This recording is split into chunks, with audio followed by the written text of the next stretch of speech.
Президент Садыр Жапаров кабар маалымат агенттигине берген кезектеги чакан маегинде акыркы окуяларга байланыштуу комментарий берди.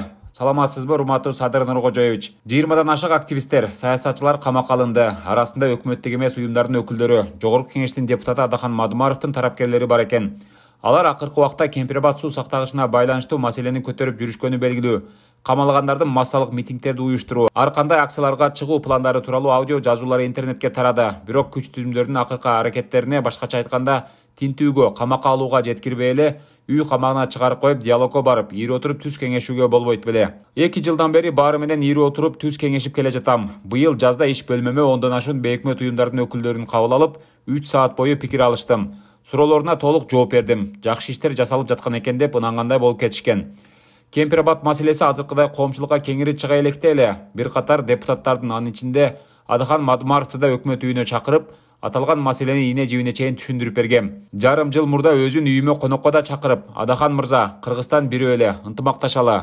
Мага колуңардан келсе жардам бергиле, жеңилимди жерден, оорумдук колдон алып бергиле дегем. Айтылган ойлорго муюп, ынангандай болуп 2 саат олтуруп, достошуп кетти эле. Бир апта өтүп өтпөй кайра эле кыйкырып чыкты.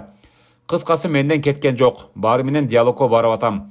Өзгөнгө барып эл менен жолугуп келдим. Баткенден баштап Чаткал, Ала Букага чейин жергиликтүү тургундардан 300 кишини Бишкекке алдырып, өкмөт үйүндө баарлаштым. Кемпирабадда курултай уюштургандардын бардыгын бөлүп жарбай чакырдым. 7 саат тынбай сүйлөштүк, диалог кылдык.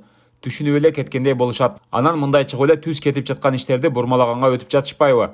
Ток этер жерин айтсам, буларды Кемпирабад маселеси деле кызыктырбайт. Ал жөн эле шылтоо экен. Эптеп бир нерсе болуп кетсе, кайра бийликтин бир жерине илинип калсам дегендер. Камалгандардын көпчүлүгү менен да жекеме-жеке диалог кылгам. Баары эле кызмат сурашат. Мамлекеттик кызмат чое бергидей резина эмес да, баарына жетпейт. Ар кандай кызмат орундарын ачып, баарына кызмат жеткирсең деле болот. Бирок мамлекеттин ар бир тыйыны менин мойнумда да. Кантип ысырап кылам?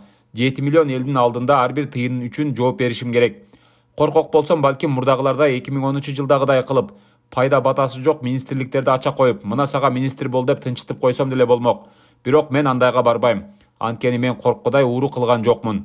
Бийликте олтургандарда ар бир жасаган ишимди 10 жылдан кийин болобу же 100 жылдан кийин болобу, эл алкыш айткандай кылып жасап кетем. Кемпирабад жана чек ара маселелери боюнча да ошондой болот. Буюрса убакыт керек. Көпчүлүк элдин ишеними болсо болду. Калганын мага койгула. Ал эми камалгандар боюнча мен кийлигише албайм. Укук коргоо органдары бар. Мамлекеттин, элдин коопсуздугун камсыз кылуу алардын түздөн түз милдети. Алар өз ишин так аткарып атышат. Акыркы чекитти сот коет.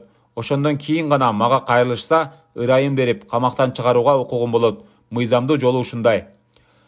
Чоң рахмат Садыр Нуркожоевич, ишиңизге ийгилик. Чоң рахмат, сиздерге да ийгилик каалайм.